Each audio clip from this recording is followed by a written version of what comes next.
All right, welcome to Joy Shannon to the Noble Shire for Progressive Discussion at Progressive Rock Central. Thank you for taking time out of your busy day to discuss your latest album, In the Forest Singing Sorrowless, with us. And Joy is an Irish harpist and singer, and she actually has a harp right there next to her. We're going to not only talk about that, we're going to talk about J.R.R. Tolkien. Gosh, I don't know what I'm doing today. And her album actually was released October 31st on Halloween, but it is thoroughly enjoyable. We're going to be discussing the whole album. And welcome, Joy. Would you Thank, like to say hi? Yeah. thank you so much. Yeah, my name is Joy Shannon, and yes, I am a harpist, and you just released this album with a beautiful group of guest musicians that I worked with, including a great granddaughter of Tolkien, Ruth Tolkien, sings on one of the songs, as well as a beautiful singer, Maria France from Heilung. Yeah, we just had the best time recording this. Wow. And we're definitely going to talk about that in just a minute because that is absolutely spectacular. And I want to hear the whole story. Tell us how you got started, what made you decide on music, because um, she has a lot of pursuits, a lot of different interests. Yeah, We're yeah. going Well, to talk. Go ahead. oh yeah, thank you. Yeah, music has always been my true, I think, first love since I was a child and um, dreamed of what I would be when I grew up. Yeah, we Uh, all do that. Yeah, yeah. yeah, I started writing songs according to my best friend when I was 6 years old, Oh and my goodness. writing songs about rainbows and unicorns. But still, yeah, you got to get a Which, start somewhere. yeah, and I might my subject matter is probably still kind of similar, mythology and fantasy. Um, Over the years, I became, enamored with Irish lore and history. My family is from Tullamore. I Oh, grew up in California, but we would always go back and forth between Ireland and California. And uh, what deeply inspired me there was the landscape of, um, the Neolithic monuments and oh you know, yeah. standing stones and burial mounds, and um, that got into my bones and my deepest parts of my imagination, and I think inspired me originally to write write music and make art. I'm also a visual artist. Um, Oh, yeah, excellent. yeah. To this day, I kind of go back and forth between I'm a tattoo artist that focuses on Celtic and Nordic style tattooing, which is inspired by the ancient world. Oh yeah. And then I do my music. Wow. And she let me know that she also was a college teacher. Yeah, Oh yes, yes, for college teacher. yeah, Yeah, yeah. Of course, University of California. I'm sorry. yeah. You go ahead. Oh yeah, for about 10 years I also did teach visual art and art history. I've always just loved history and the passion of I think music and art and all of the beautiful things that humans can create that we inherit, from our ancestors. That it really drives me and inspires me because I feel like it's a connection that we have that shows our most beautiful parts of ourselves, the most beautiful parts of our ancient ancestors and our current, you know, living people. I just feel like art is the intersection of the past, the present, and the future, and everything Very good. that's the best about humans. It is. Yes. Yeah. And boy, do we need it right now. We do, yeah. More of that. Absolutely. Yeah, this album was in part inspired by that. I think last year, on a personal level, as well as maybe a more broad, worldly level, I felt that I needed to be grounded in something that had always inspired me, the works of Tolkien. Last year, I had dealt with a breast cancer Oh, diagnosis, yeah. And I'm good now. Sorry I'm to hear that. still You're recovering, good? but yeah, I'm doing Good. well. Thank you. It was one of those, you know, uh, Yeah. just Life events. Yeah. yeah, Yeah. destabilizing life events that I think I used this album to keep myself positive and grounded during all the treatments. Working with all of my friends on the album also helped. Everybody was so nurturing and loving, and I think what we ended up creating was just a a work of love. Something that was me reflecting back to maybe the spirit of Tolkien, how much his works had inspired me my whole life since I discovered them as a kid. Um, and so the songs are really just like me imagining through a musical way his landscapes and his characters and their emotions. And um, it just was deeply gratifying to create and kind of a breath of fresh air during a time when I really needed it. Who are some of your favorite characters? Yeah, you brought that up, and Yeah. I've never talked about it, but yeah, go ahead. Yeah, well, in fact, pretty much the characters that are on this album that Yeah. I think for the way I approach music when I write about history or mythology, I have to approach it with an emotional connection. So I can only write about characters that I can personally like find their heart and their soul in my own way, obviously through my own life experiences. But in Tolkien's work, the very first song I ever wrote, inspired by it, was the Faramir song that is on this album. And I actually wrote that 20 years ago, which is interesting. Very early song for me. But I decided to re-record it and put it on this album because it was basically what inspired this whole album to eventually become realized. But yeah, Faramir, I think, was my first because I could relate to his story of feeling kind of lost in his family, trying to figure out who he is, and also finding love in an unexpected way. And just he's a beautiful story arc, and he maintained his integrity in difficult situations. And I think he's just a very admirable, noble character. What did you think of the? Because I think he was one of the highlights that a lot of people sort of dismissed. I'm a Gandalf fan, but anyway, beyond that, the guy that played Faramir was just awesome, and I think in the movie, Oh yeah. did he for you? Because be honest, I haven't read all of the books, but did he fit the role perfectly? I think It so. seemed Yeah. like it. Yeah, Yeah.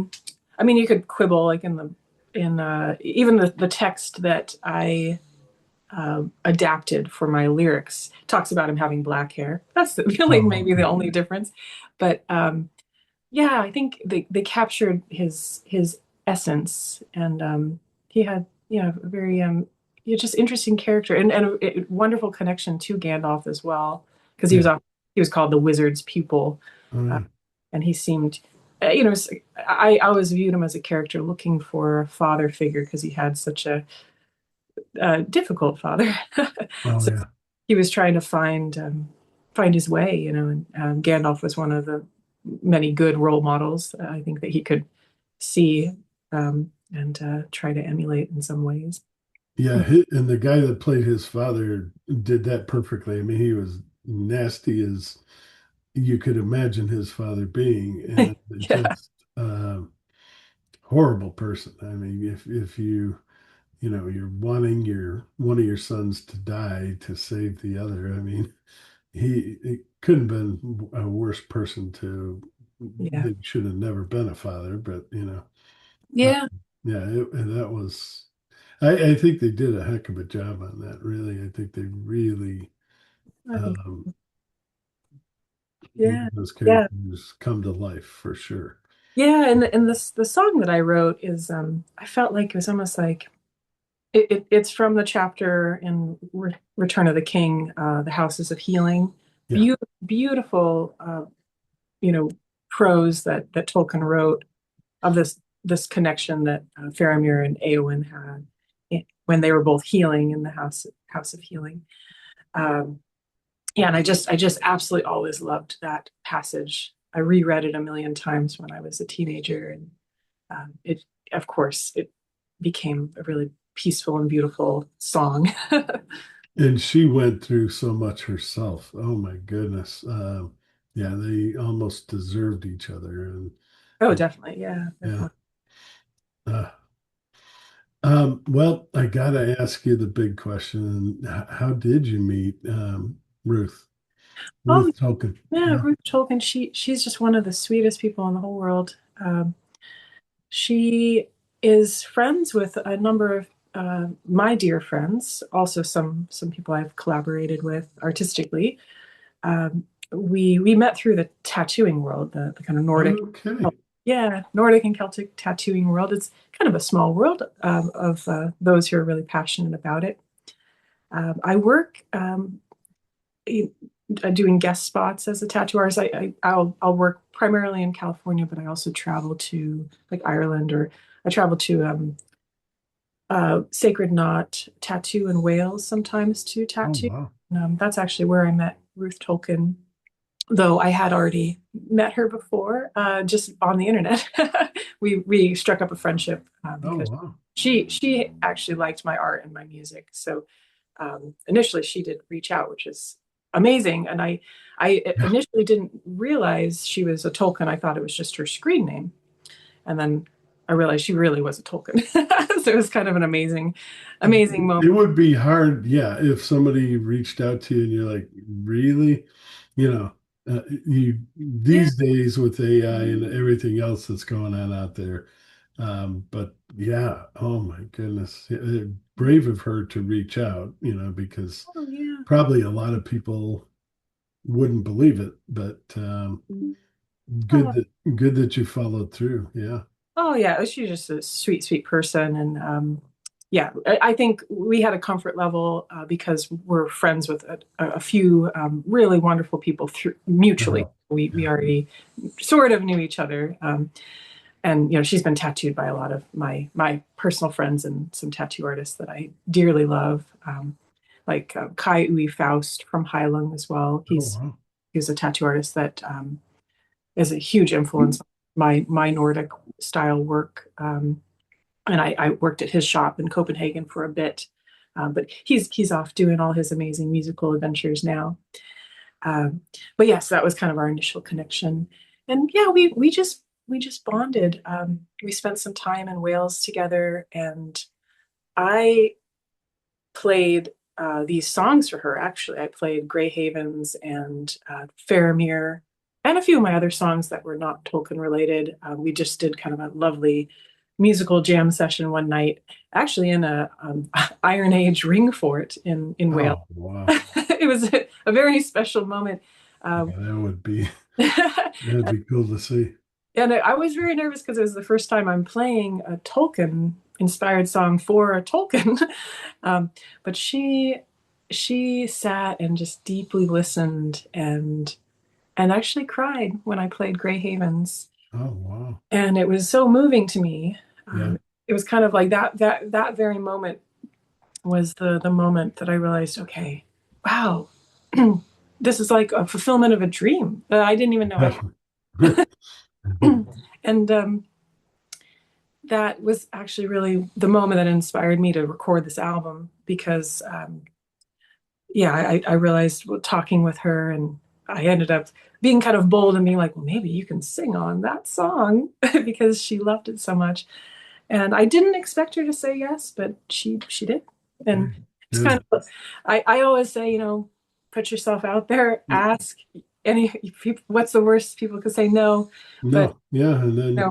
But when you get the yes, it's like you get to dance around and be like, oh my God. that must have been, you must have got home and oh my gosh, I can't believe what just happened. Yeah, Yeah, and she yeah, she has just a beautiful voice. She's yeah, also yeah. a wonderful songwriter herself. She's on the shy side, uh, and she tends not to do interviews. but she kind of she's I think um, very reverent and honoring of the legacy she's been born into, which I deeply respect. And I think Yeah. she's very like careful to nurture it and maybe not put it out there too much. Yeah. So I really respect that about her and understand. I can't imagine. I wasn't born into such a Mm. legacy in my own family. uh, we're more than nutty Irish people, but but But you do, yeah, and at the same time, she's accomplished a lot on her own and yes, she's doesn't want to be net. I mean, yes, you're part of that family, but you don't want to be compared, and uh, yeah, it's a you've established something on your own. Yeah, exactly, yeah, and that's natural. Yeah, yeah, yeah, I really respect that. yeah. Yeah, but yeah, so it was really it's been a wonderful kind of friendship.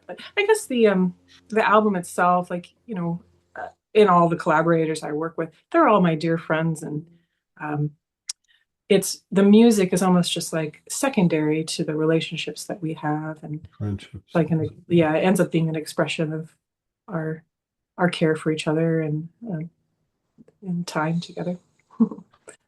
Now, I do you take this live? Do you ever go out live? And will you take this album? I know you can't bring all these people together because they're scattered around the world, That's uh, true. Yes. but do you?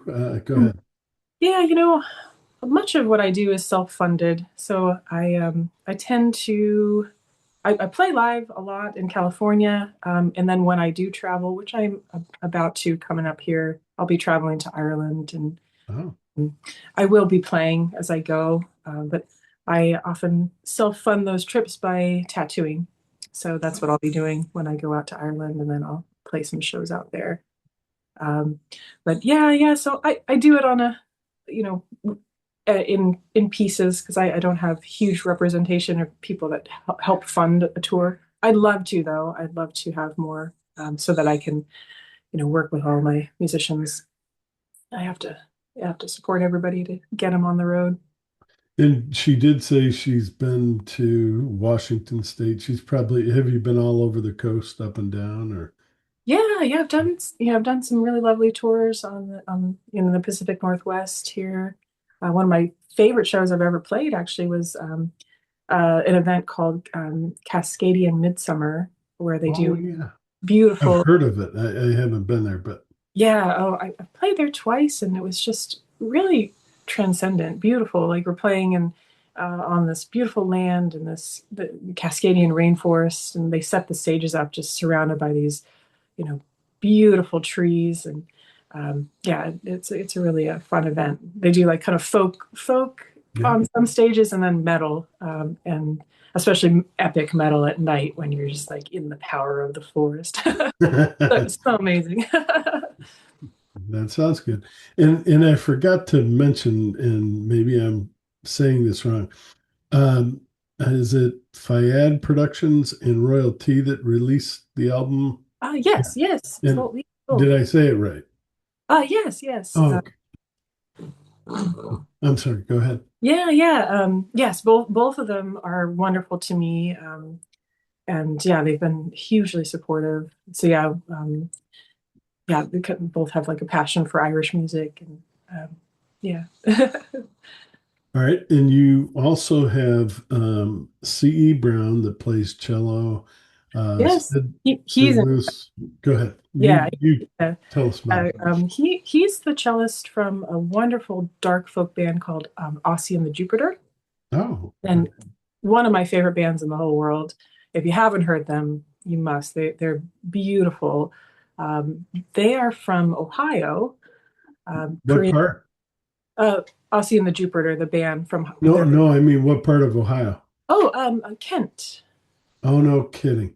Yeah. I'm originally from Cleveland, Oh, and my uncle went to hey. Kent State, and Oh, he was there during the shootings and all that stuff. oh wow, yeah, But yeah, I'm originally from Cleveland area, and yeah, yeah, cool. yeah. They're wonderful, Small and world, yeah. Yes, some of my absolute favorite musicians I met also over the internet a few years ago. Reached out to collaborate. The singer and guitarist Sean Kratz played on my album before this one, and then Christopher Brown played cello on this album. So it was nice to have both the members of the Yeah, band play with me. Yeah, so we have grand plans to do a lot more things together. excellent. And then did you want to talk about Sid Lewis? He's your guitarist, and he also sings backing vocals at Yes, yeah, yes. Sid is amazing. He is based out of Brooklyn. So basically, this is a everyone's in International place. interview. Yeah, Yeah, he's wonderful. I met him in California, actually in Nevada City, when I was playing some shows out there, which is a wonderful area too. definitely. But yeah, Sid, he's just like a savant. He can do anything. He can hear a song and then just figure out all the beautiful little tiny nuances to add to it. Intricacies. Yeah. Yes, he's just an incredible guy. Watching him play, you get lost in his intensity, and he's a beautiful, like I would say, progressive rock musician primarily with what he does on his solo work. Amazing, but I actually started working with him because I had met him a long time ago, many maybe I don't know, maybe 10 years ago, honestly.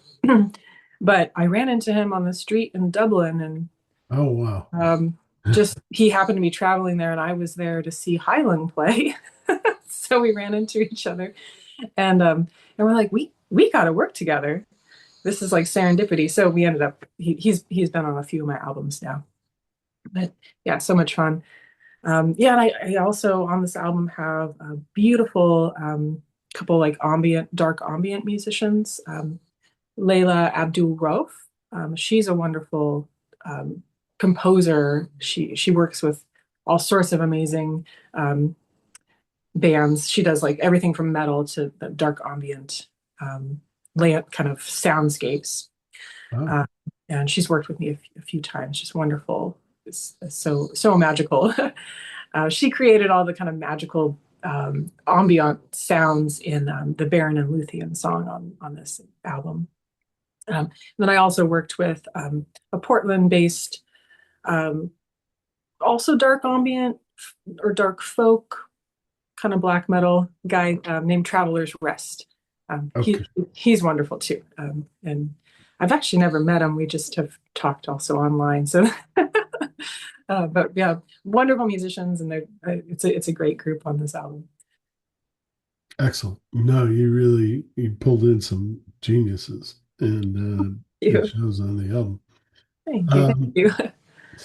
do so you have that one festival you talked about? Do you have others here in the United States that you're going to be doing this year, or Oh, festival. still? Yeah, it's I don't have um anything booked past my travels in Ireland, which is going to be in May. So I'll be playing out in Ireland in May. But I have a couple shows in April in California, a couple different like witch festivals. Oh, okay. One called the Magic Market, which is April 19th. And then there's another one called the Night Market, actually, the next week, April 26th. So I'll be playing in California twice and then going off to Ireland. Excellent.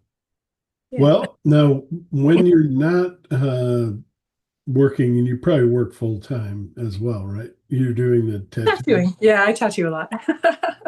So between that, doing music, what do you do for fun? What kind of hobbies, things do you like to do when you're not making? Well, mostly animal related. I love animals. I'm next to a sleeping dog right now, so I apologize if you hear snoring. No, Uh, no, it's all he's right. pretty loud. um, no, I love I have a crow that follows me around in my Oh, neighborhood, wow. and I feed the crow every day. I've gotten into falconry, and actually, Oh, the one music video that we filmed for this album, um, we filmed with a falconer, and so we were working with um, an owl. It was a Eurasian owl. a Harris hawk. I think four peregrine falcons are in the, Wow. the music video as well. Um, I've gotten obsessed with birds. So No, no, you can, especially those. And yeah, but it was I don't know so, how they train them, but they you do a know, good job. there it was wonderful to work with them in the video. The Harris hawk in particular was extremely well trained, and we used it. If you do watch the video, we used it to Yes. fly to me and then fly away, and it created these epic shots. But that bird was so much fun. It's kind of like working with a really kind of happy trained dog. They have the hawks tended to kind of have that personality where they seem like they really enjoy working with humans, Yeah. and they it seems like fun for them, because they get treats. You're giving them Yeah. like gross little dead birds, Yeah.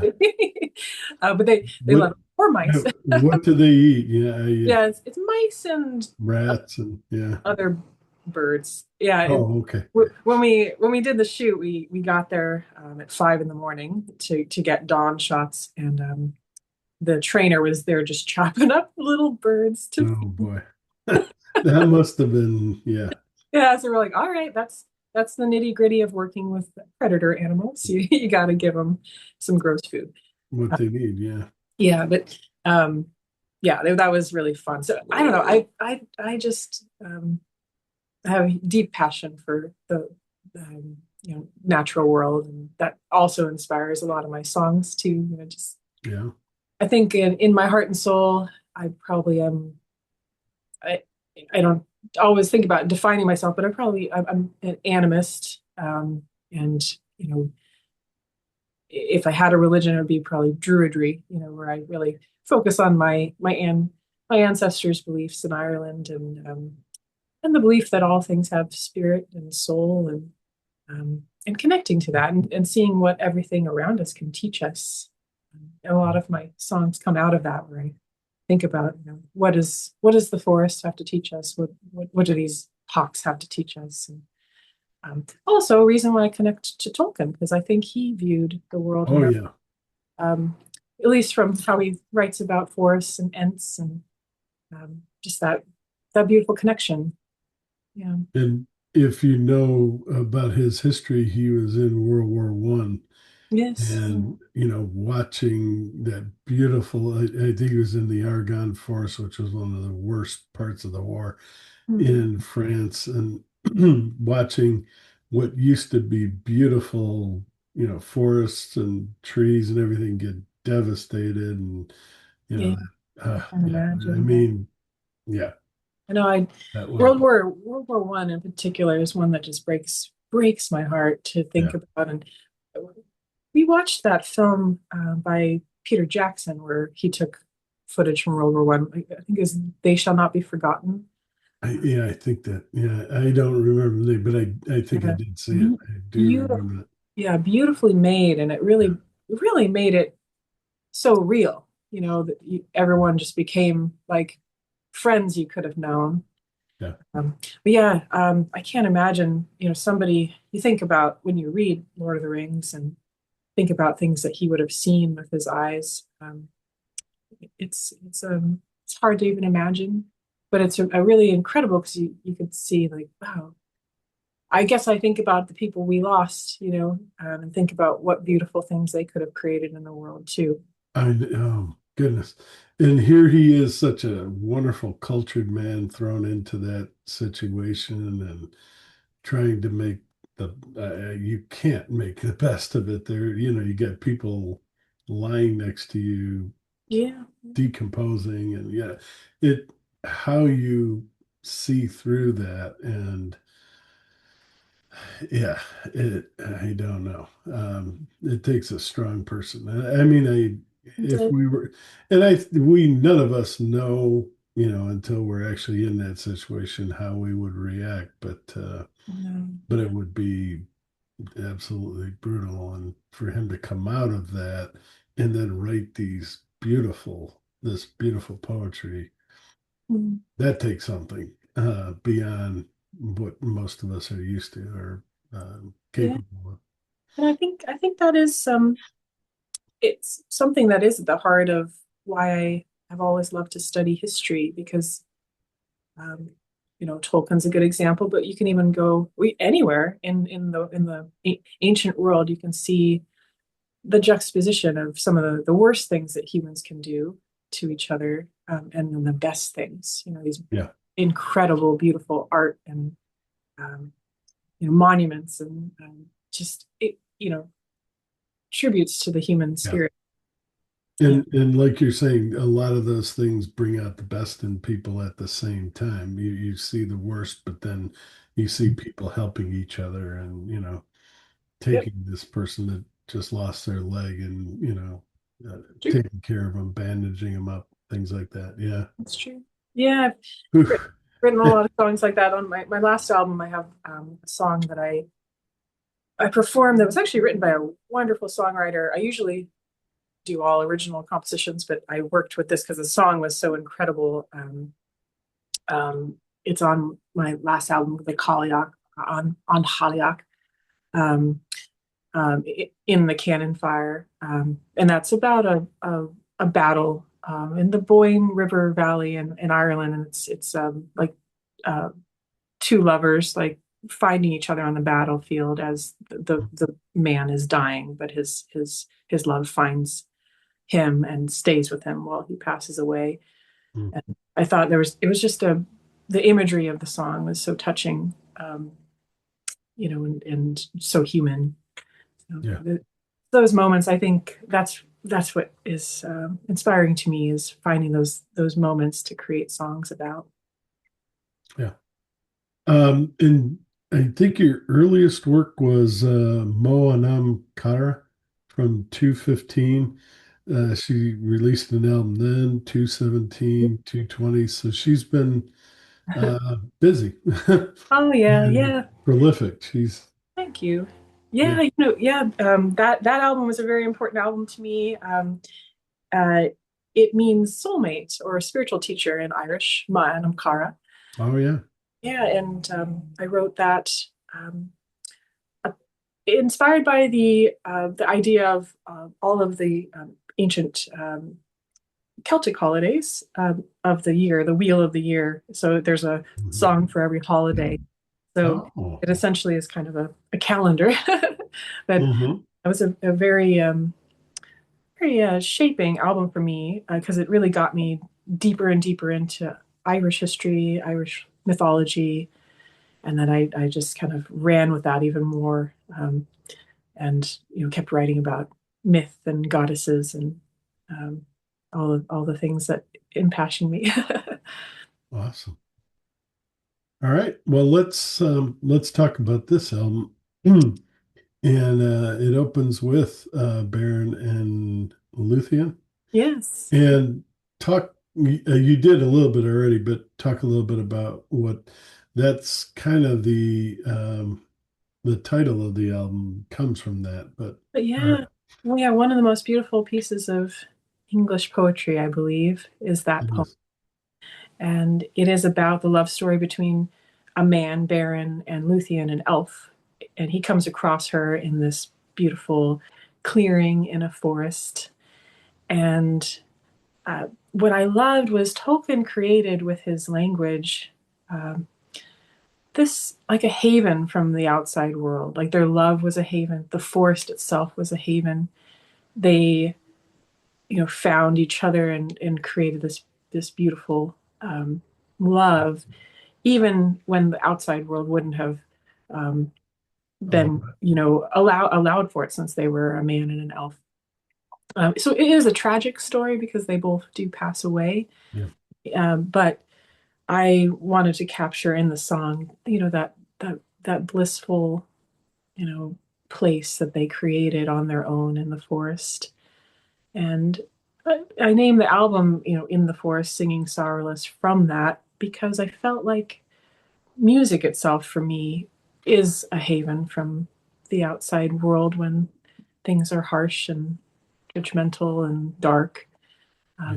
You can create those beautiful havens for yourself and the forest itself too. You know, nature is always there. It's something we should always be protecting.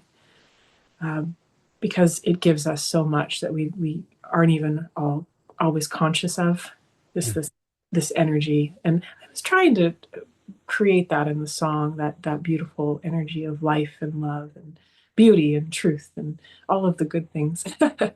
um, And did this did Peter Jackson bring this out in the not the Lord of the Rings, but the Hobbit, the Lake Town?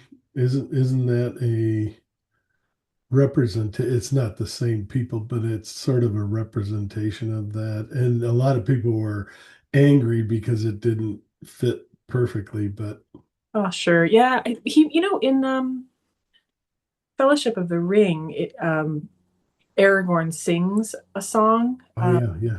that is about this, and Oh, okay. he's singing it in Elvish.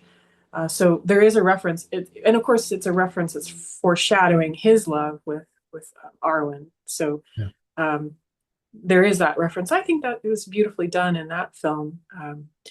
But I love how Aragorn sings it in this like melancholy way, because Yeah. it is a sad story as well. But yeah, I always loved Beren and Luthien, because also Tolkien called his wife Luthien and Oh, himself Beren. So I think he modeled that love story after themselves, which is really romantic. wow. Yeah. Didn't know that. Yeah. Oh, On their graves. That's actually what it says on their oh, graves. It says oh, wow. Beren and Luthien, plus their names. But yeah, it's really beautiful. Yeah. Uh, the other thing I love about the song is, and Tolkien, he has so many layers in all of the characters and the languages he created, where the characters also have multiple names because they have names in different languages. Yeah. Um, Luthien is also called Tinuviel, which I sing in the song, which is actually a night singing bird. So she's described as like that bird singing, and this beautiful, night scene Wow. in the forest. So also part of what I was trying to capture in the song. Those clear nights when the moon is out, and yeah. Yes, exactly. Yeah. Mm. And I just thought of it as a sparkling, you know, like I was trying to even capture the smell of the flowers, the night blooming flowers. Yeah. Yeah, so, Or you're by a lake or water and there's the reflection. Oh yeah. yeah, yeah. I mean, not, I haven't been to Ireland or anything like that, but I've been in places like that and I can visualize it now that you described it. Yeah, Thank you. yeah. Thank you for that description. Oh, of course. Yeah, I think landscape is a driving force of a lot of my music, where I'm trying to capture what places feel like in Yeah. in song, which is kind of, I guess it's hard, but that is what I was trying to do in that song. And it's important though, because not too many people do it these days. So thank you. Oh yeah, thank you. Yeah, but yeah, I can totally walk through all the songs if you want. Um, All right. I Um, look at my own song list. Gray Havens was next, and Oh yes. go ahead. Yeah, so Grey Havens is absolutely one of my favorite songs that I have ever written, actually. And it's about the elvish afterlife. Actually, my crow is making noise. Making noise. Oh, wow. Right. He wants food. Um, but yeah, it is about, the elvish afterlife, which of course, Lord of the Rings leads up to, as the elves Yeah. are leaving Middle Earth, Yes. going The west. ship. Yeah. Yeah, so that's what the song is about. It's in the books. It's called Galadriel's song, and it's a lament saying goodbye to elves that are now on this distant land. And what I loved about it, and how I connected to it, is it's very similar to the Irish myth of Tir na Nog, where the Irish believed the afterlife or the other world was on in the west across the ocean, and the souls of the dead would go there, and also come back when they reincarnated from the West. And so I think I sang the song and wrote it with kind of a combination of those two myths, the Tolkien myth plus the Irish myth. And when we recorded um, the song, I worked with Ruth Tolkien and then Maria France from Highland, and they both just helped me create this layer of like elvish sounding choral vocals, and I Yeah. just love it. Yeah, They added so much yeah, dimension and etherealness to the song. definitely. Yeah, Yeah, thank it you. is. I mean, every song on this album is outstanding and way beyond what most people expect. But yes, No, definitely. thank you. Thank you. No, yeah, you really and I've noticed lately that you are getting more hits and more people interested, and Oh, hopefully you'll be doing more interviews and things like that where you can get this message out. But oh, thank you. people, you got to hear this music, and especially if you're into Tolkien, Lord of the Rings, Hobbit, any of those things, you will love this. It'll really add to um, the story. Yeah, Oh, thank you. I think. Yeah, that's that would be, yeah, it's my dream. I created these very reverently, um, so with the utmost deep respect for Tolkien's work, and yeah, it's really just my reflection of gratitude to him and everything that he gave us. All Uh, right. Do you want to talk about? I mean, you talked about Faramir oh yeah, already. yeah. So yeah, Faramir is the next song. You know, telling the beautiful love story of Faramir and Eowyn. Um, and of course the first song I wrote for this album. So kind of the inspiration that started everything. Um, After that, I wrote a song that's kind of a deep cut called Findulas. Yeah. She is not in the books per se, but she is Faramir and Boromir's mother. And because I had connected so deeply to Faramir as a character, um, I read up on what Tolkien wrote about his mother in the appendixes. And while it's a limited amount of information about her, what is said is actually just tragically heartbreaking. You know, that she Mm, was. Um, I quote directly from some of the appendix. That she withered like a flower growing on a barren rock is how he described her, where she seemed like she was a lovely and loving woman, loved her sons, but she was married to a very, very difficult yeah. man. And so I think in a very eloquent way, he's probably describing an abusive relationship, Yeah. and that ultimately led to her demise. It's Mhm. not described exactly why she died, but she died when Faramir was 12. Mm, And to me, I connected to that and felt, what a terrible tragedy for the her sons. And yeah. basically the song is about the absence of her, and how the absence of her presence shaped Faramir as a person. It is actually sung from his point of view. So I was just kind of imagining, How you would feel.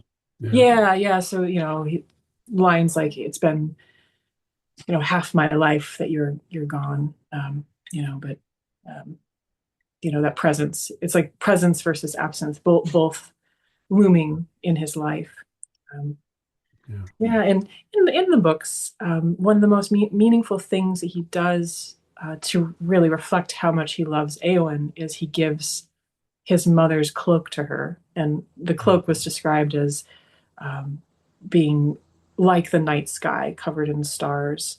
Oh, well. So I do describe that in the chorus as well, where I use all that imagery of the star. Yes. Yeah, yeah. So it was a beautiful and heartbreaking song to write, actually. But I uh, bet. yeah, but I Mm, wanted to do her honor, and I guess in a sense, yeah, tell. In a lot of my music, I like to tell women's stories that may not often get told. Sometimes they can get overlooked in history. And I also like to tell stories of animals and the earth and forest, because sometimes they are overlooked. I always want to find the places where there's some really, really beautiful story that you know, is quiet and it deserves attention. So I felt like she was one of those characters. And that, I'd tell you, that would be, I wish they wouldn't have stopped making these movies. They would have kept going, and Oh, yeah, there are so many characters. They're coming back with yeah. The Gollum, oh which yeah, I think that's gonna be you good. would, I hope I'm crossing my yeah, fingers. no, it sounds good. The actor that plays Gandalf is coming back, from what I hear, Oh yeah, yeah, and I don't know who else, yeah. but yeah, to all the characters that he has, there's probably 100 years worth of characters out there they could have movies about, and Oh, absolutely. I don't know anyone that's going to say, no, I'm not going to go see that. Oh, I And just look at how well it did. It won the Academy. I mean, the last one won the Academy Award. All three of them should have won the Academy Award, in my opinion. But they're some of the greatest movies ever made. I mean, he just really spent the time yeah, and did the work, did the homework to recreate or create these out of and other people have tried in the past, but nothing like what he did, what Peter Jackson did. And yeah. I We think he'd do a good job on that. And I think that character would be both the father, and how did he get to that point where he was such a jerk. And yeah, then that one wouldn't be as much fun. Definitely, I understand. right. Well, yes, I guess But I her story would really be. yeah. Well, yeah, I would say if Are there any stories? Yeah, while we're on that subject, that you think should be oh brought? yeah, I guess if I Yeah. wrote a Denethor song, it would be something that is yeah, much darker. And I think it would be about the poisoning of his mind by the Palantir, because I think Oh really yeah. what happened, he was being manipulated by the forces of evil through the Palantir, um, perhaps, but obviously exploiting something in him already that he was already dark. Yeah. But yeah, I do love that there's so many metal bands that also compose songs about Tolkien and Yeah. go to the dark side. Yeah. I think I guess I'm in the elvish side of the Tolkien universe. Yeah. Yeah, but yeah, if the album itself only has two more songs, but they are Yeah. they Go ahead. are long, so it's a full album. It is. Though, yes, I often write albums that have a vast amount more songs on them, but these are kind of epics, especially Misty Mountains. But yeah, the last two are Song of the Rohirrim and the Misty Mountains. Song of the Rohirrim was a song that I really deeply connected to because of all the beautiful horse imagery that I sort of Yeah. I think I connected into it from my own interest in the different horse goddesses of Celtic mythology, like Rhiannon, the Welsh Yeah. horse goddess, um, and the imagery that Tolkien had created with this lament for the fallen Rohirrim was just so beautiful. Essentially, a lot of these songs here are kind of like funerary songs because they're honoring the ancestors, honoring the dead, talking about the afterlife. Um, and yeah, so this is kind of like the Rohan's version of Grey Havens. But I just love the imagery of Oh yeah. also the sun setting in the west. And it's like in my mind when I wrote it, it was like Yeah. creating a rhythm of the horses running to the west and being greeted. I guess sort of greeted like Valhalla, where they're Yeah. welcomed and honored for all of their deeds. And this is nothing more noble to me than a beautiful horse, running, and so Yeah. that's all wrapped up in that song. Well, the what was his name? Gandalf's horse, the white horse. Shadow facts. Shadow effects. Yeah, that was beautiful. Yes, I'm exactly. glad they included things like that, which, yeah, Oh, you yes. just, Yeah, it and was yeah, such a great part in that movie. Yeah. yeah, I love it's of course also these books definitely are very animist because all of the horses have beautiful names. They're honored. Yeah. Brago um, and then the swords have names, so I love that all those amazing details that Tolkien has. He didn't miss anything. Yeah. No, He no, told a complete, incredible. and again, another reason why I hope, somebody, if not Peter Jackson, somebody will keep this going because Oh, I'm sure. Yeah. we all have an interest in it. And Oh yeah, no, yeah, yeah, it's truly something that's just rich, and you could never stop studying it. yeah, It's so no, cool. But just like mythology is like that. yeah. It's just you scratch the surface, and then you realize there's caves of wonders underneath. But the Misty Mountains is beautiful. Thank you. And Yeah. just that, and it's somebody that we haven't mentioned, and you may not even realize it, but another big fan of Tolkien was Led Zeppelin. Oh yes. And Oh some yes. of the songs that they wrote sounded like the Misty Mountains. Yeah. And but no, and I think there's another song on one of the movies that addresses this, and maybe it was in the Hobbit section, but it's just beautiful, and yours just takes it to the top. But you want to talk about that one? Sure, yeah. I actually wrote it because my husband and I were recording our own version of The Hobbit to read to our Oh, kids. oh, okay. And I recorded some of the songs for it just for fun. It was just for the kids. And yeah, I just had fun. It was something like obviously there's many versions of the song Misty Mountains. I just completely wiped them from my brain, didn't think about them, and just did my own thing and played around. And I think because I was making it for my own kids, I was just having fun. And then I realized, oh, this is a really fun and epic song. I guess we should put it on the Got album. to do it. Yeah. um, yeah, and then I brought in, Traveler's Rest to come and add a lot of richness and fullness to it, plus Sid Lewis, and um, it's kind of maybe the most masculine song on the album. Um, you know, grounded in their vocals. They kind of played my elf or not, sorry, my dwarves. Um, so yeah, we had that kind of earthy dwarven, more masculine chorus there. But yeah, very, very fun to create create the build. And, um, I think what I loved about the song, I didn't change anything in Tolkien's words. It's all his, pure his that poem.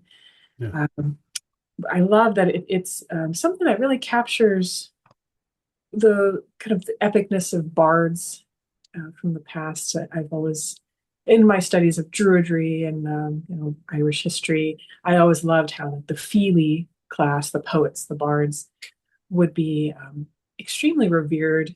They would go from kingdom to kingdom, go and sing songs and share mythologies, whether it was musically or poetically, just reciting. And something about this song or these words that Tolkien created reminded me of that. So that was kind of the spirit from which I wrote the song. All right. Yeah. And uh, so, what is next? Are you working on Oh uh, yeah.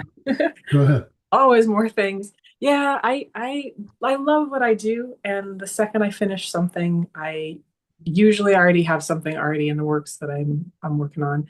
Always more original music. So my next album will be a fully original album. Kind of inspired by. Um, I'm working with other kind of themes in Irish lore right now, but I'm also working on a documentary Oh, which I'm composing the music for the soundtrack, but I'm also the director, and we're we're working on all the filming at the moment, actually. I'm working with my crew that I've worked with for about 10 years. I've made all of my music videos with. They're just a wonderful film crew, and with some new members added to film. But we're going to be filming in Ireland, Oh, wow. at a couple. When you go over there? Yes, yeah.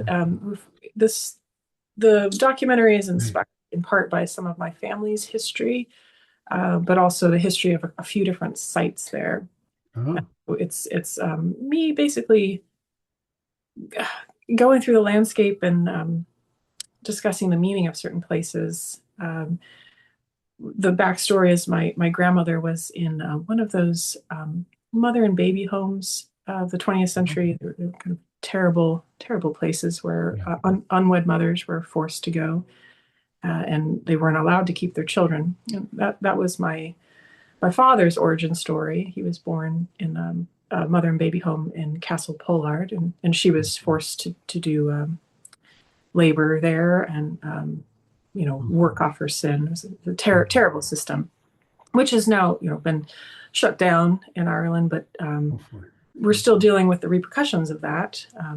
And as a granddaughter of a woman that was there, I've always found it very important to tell her story and to honor, so that things like this don't happen again. Really. And so Well, a lot of learn from your mistakes. right, yeah, a lot of her story is deeply affected me since I was a child and as a woman myself. And so that a lot of my music has been composed around that. Um, but it was also what made me connect to the ancient world of Ireland, because the mother and baby home where she and my father were is actually below a site, really amazing Neolithic site in Ireland called La Crew Cairn or Slavna Kaliach, where it honors the crone goddess of Ireland, the Kaliach. Oh, And I thought, what a crazy juxtaposition of this place that honors women directly above on a hill, this place that abuse women. yeah. And so essentially that's what our documentary is about. How Wow. can those two things coexist? Coexist in the same area. Yeah. And what does that teach us about women's history of Ireland? So I've been gathering the most amazing archaeologists and authors, and folklorists, artists, even the artist who actually created the cover of my last two albums, including the Tolkien album. Amazing Irish artist named Sean Fitzgerald. He does incredible work artistically in Ireland, but also he's working with the land. He has a garden out there that he's using to focus on healing, like um, anybody struggling with addiction. They go and they can garden with him and learn Wow. about the land, and he does it all in Irish. So the idea is you're connecting deeply with the landscape and what our ancestors would have taught us about the landscape through their language. Yeah. And the language is so rich, and um, teaches us a lot about ancient beliefs. And of course, bringing that back is a passion of mine as well, like to be part of that. And I do work hard to learn Irish and be able to sing in it.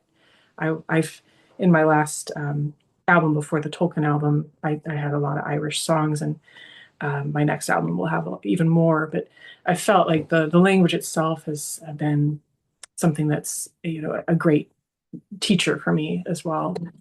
Um, but yeah, so that's kind of that's where I'm at with my future projects. We're doing a lot. Well, please, if you remember me or whatever, just send me a Yeah. email. Once I review somebody, I always try to follow them.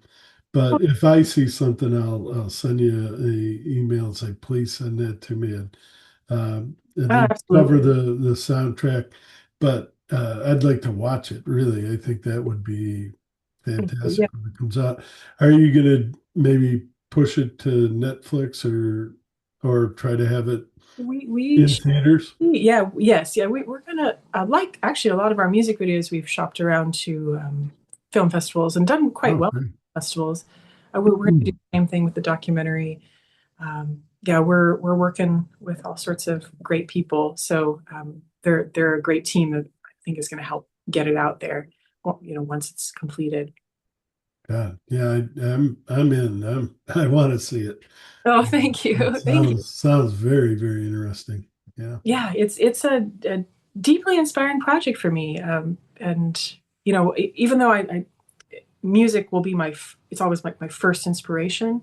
The visuals that come along with it that I see in my mind are very important, and that's why I do love music videos. But this is my first foray into a feature length documentary. But we're kind of treating it in artistically, kind of in the same way we treat our music videos as well. So just creating, you know, this beautiful sentiment and yeah, just trying to capture the imagination of the songs. Well, your music is very visual, and so is Tolkien's poetry. I mean, it's a great match. Yeah, Oh, thank you. absolutely. Thank you. Well, let me ask you this. Is there anything else that I haven't discussed? We talked about the album and Oh, a no. lot, and you really thank you for all your, um, going through them in depth. I really appreciate that. No, But thank is there anything I missed? I'm sure there is because you. you're very complex and you're very much into a lot of different things. But go ahead. Oh, Sorry. no, I very much appreciate you. Yeah. Yeah, I think we covered all the important points here. Thank you. No, no, you're more than welcome. There's one thing I have to do because my wife will say, "Here you go again." I interviewed this lady from Australia, and she sat right next to a harp. And she goes, my wife goes, "Mark, you never asked her, would she play the harp?" And I was like, "Yeah, I didn't even think about that because it's an interview." And I'm like, so I'm not gonna make that mistake again. Oh, And, yeah. and you don't have to, but I want to ask you if you want to. Thank I you. can play. I love the harp, and she does too. Oh, yeah. Well, I hope I'm in tune.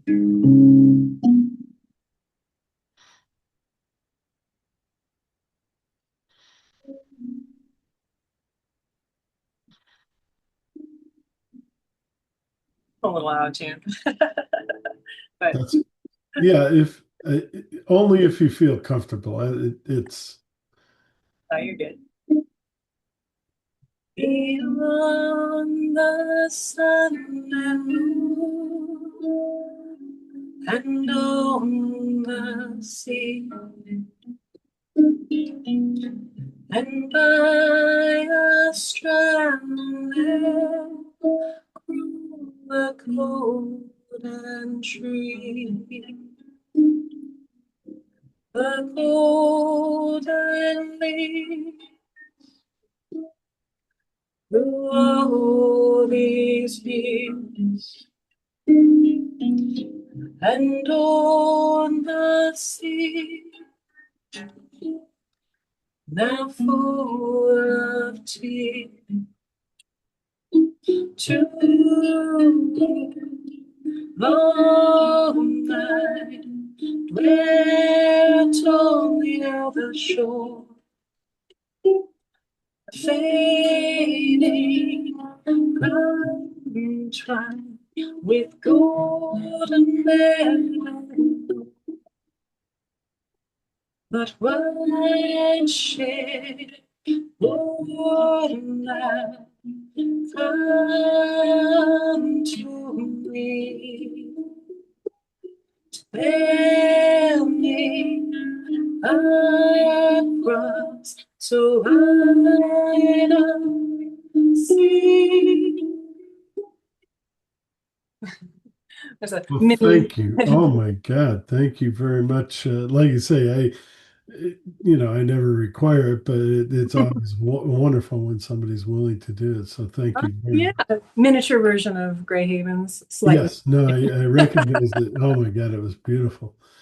Um, well, Joy, I don't want to sound funny, but it has been a joy talking with you. we could keep going because yeah, you're full of a lot of great inspiration and beautiful music, and Oh, I'm thank a you. fan and probably a fan for life. I'll be, watching your website and definitely I'm interested in that documentary, the album, and like you say, please send me the link, and I want to definitely buy the Yeah. CD. Oh, sure. I'll send Um, it out to but you. Yeah, thank you. but just thank you for everything you did today. And thank you for being here to talk about all this. It's got to be fun to write all this, and from a listener's viewpoint, to be able to hear it and talk with you about it has been a real pleasure. So thank you. Oh, thank you. Oh, my absolute pleasure. So appreciate you. All right. Anything else you wanted to say? Otherwise, I'm gonna go ahead and hit stop the record. But Right. thank you. No, you're perfect. Yeah, thank you. All right, I'm gonna pause it right now. All right.